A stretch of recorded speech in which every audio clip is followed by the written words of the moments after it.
Everyone. Today I will show you one of the very common issue with the virtual machines. Uh, Let me show you when I will power on my virtual machine. I am getting one error. The process cannot access the file because another process has logged a portion of the file. Module disk power on failed to start the virtual machine. So what is the solution for this?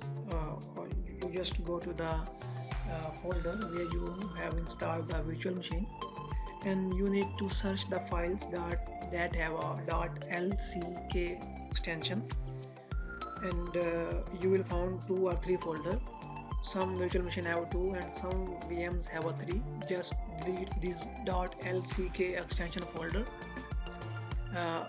After deletion, just go back to the VMware and power on the virtual machine, and just wait for 3 to 4 seconds so that virtual machine can reboot. Like now you can see VM is power on. Yes, it is power on. The issue is resolved. Thank you.